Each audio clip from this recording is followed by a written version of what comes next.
هذا هو القصر العباسي. راح نتجول بهذا القصر ونشوف أهم المعالم اللي موجودة بالداخل. هاي التذكرة العراقيين 3000 والأجانب 25. هذا هو القصر العباسي وهذه هي الساحة المقابلها. فهسه راح ندخل جوه. بسم الله. طبعا بكل مكان موجود شرح تفصيلي للسياح العرب والسياح الأجانب.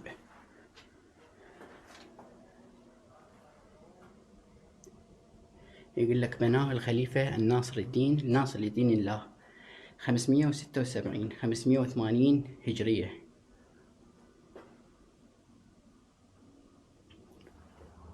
اوكي.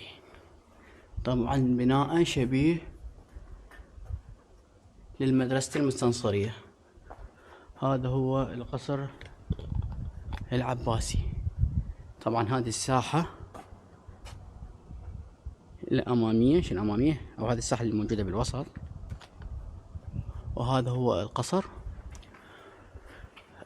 حسب ما قرأت إنه هذا القصر ناس تقول قصر وناس تقول مدرسة، فأكو روايات متعددة لهذا المكان. فمثل ما قلت لكم ناس تقول قصر وناس تقول هذه مدرسة.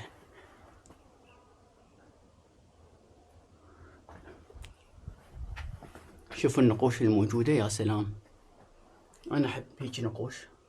طبعا المكان هدوء، ما حد موجود. طبعا هذه الغرف اللي هي خاصة، هذا الباب ما ينفتح، بالمدرسة أو القصر، ما أعرف يعني، اكتبوا لي بالتعليقات إذا عندكم أنتم معلومة. هذه هي الغرف اللي موجودة داخل القصر.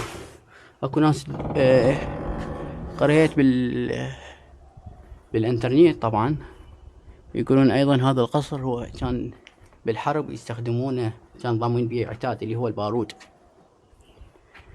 فما أعرف أنا التفاصيل هواية الصراحة. فإذا عندكم أي تفاصيل وتعرفون معلومات عن هذا القصر، قصر العباسي، اكتبوا بالتعليقات. وهذه هي الغرف. طبعا كل الغرف متشابهة. وهذا القصر تكون أيضا من طابقين. شوف هنا إذا تبين هنا مثل إيوان صغير، هنا ليش أكو ضوء ممكن مفتوح، ما شاء الله، هذا حلو. شوف الزخارف اللي موجودة.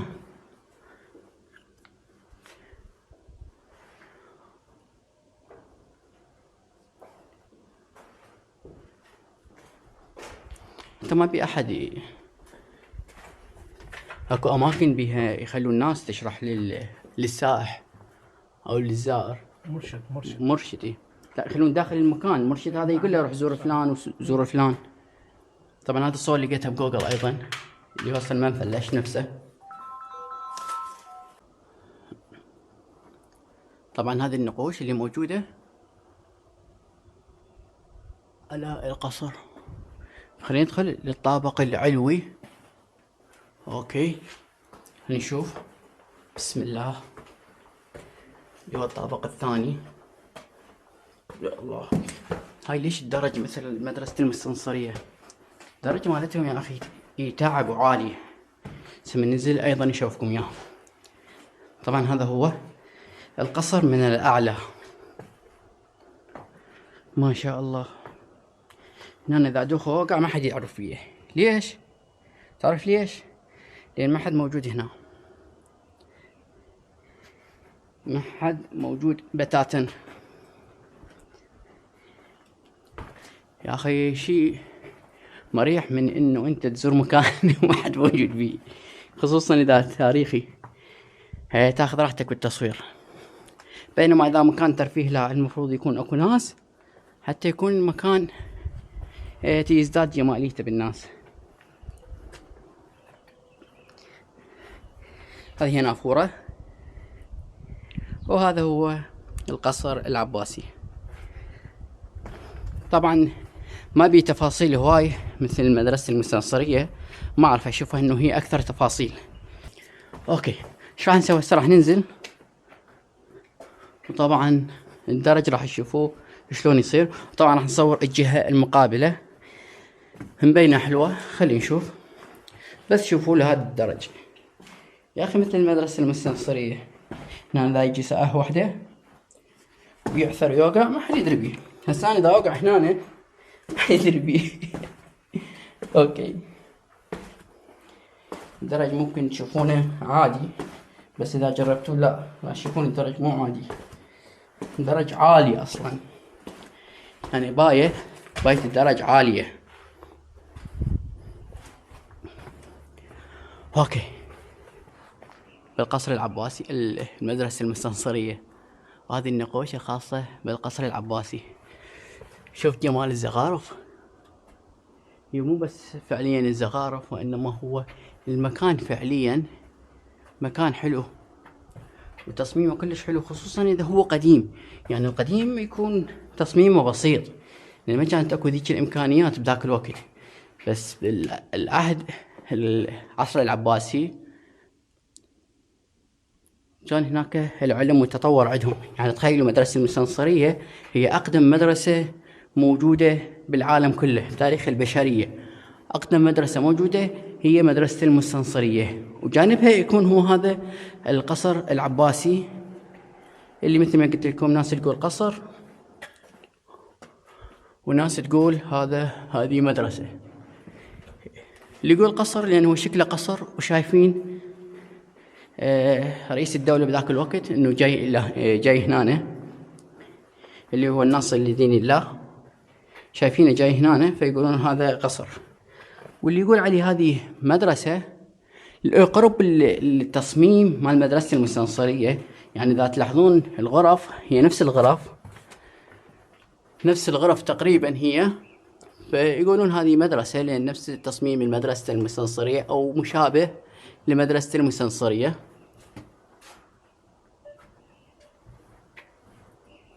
فززتني. عليكم السلام ورحمة الله. وأخيرا لقينا واحد. أوكي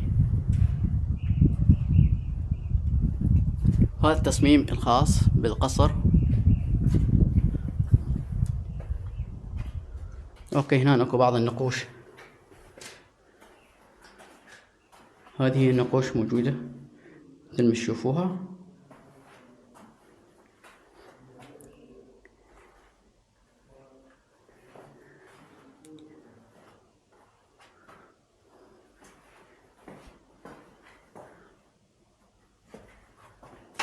هذه غرفة حاطين بيها النقوش.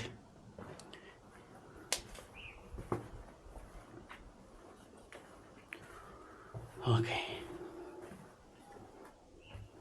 ايضا هنا الممرات الخلفية. اوكي خلي نشوف هناك، هذه غرفة او ايوان، نشوف داخله شنو موجود. ما اتوقع يكون موجود شيء، فارغة بالفعل فارغة.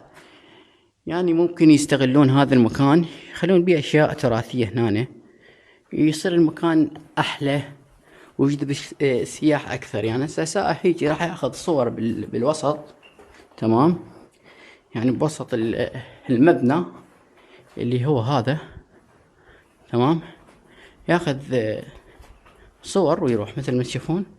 هذا هو المكان، هيك مثلا ياخذ صور ويروح. ما بيفد شيء مميز، يعني شيء مميز اقصد يعني ولا هو مكان تاريخي واثري وحلو والسياح يجونه. بس لو تخلي بيه اشياء تخلي جذب السياح الى اكثر، بحيث انه بيه تماثيل او بيه اشياء خاصة اللي هو للخليفة الناصر لدين الله او اي شيء للعهد العباسي، اي تمثال اي شيء تخليه للعهد العباسي. طبعا اللي هنا احنا انتهت جولتنا بالقصر العباسي، اللي ناس عليه تقول قصر وناس تقول مدرسة. فانتم اكتبوا لي ارائكم ومقترحاتكم بالتعليقات، وشنو تشوفون، هل هو مدرسة ام هو قصر؟ اشوفكم بخير.